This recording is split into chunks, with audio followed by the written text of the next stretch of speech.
I just wanted to say thanks for coming fishing with me. I needed to get away from Cassidy. Shoot, you ain't gotta ask me twice to go fish. Yeah, Victor too.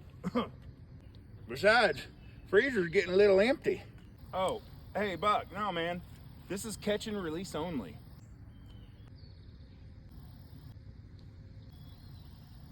Huh? Oh no. Oh no, this isn't good. You throw them back.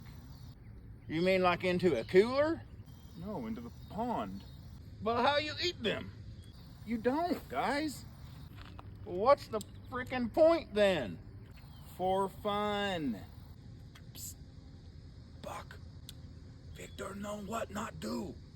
Come on, Victor, let's get out of here. This turd clearly isn't one of us.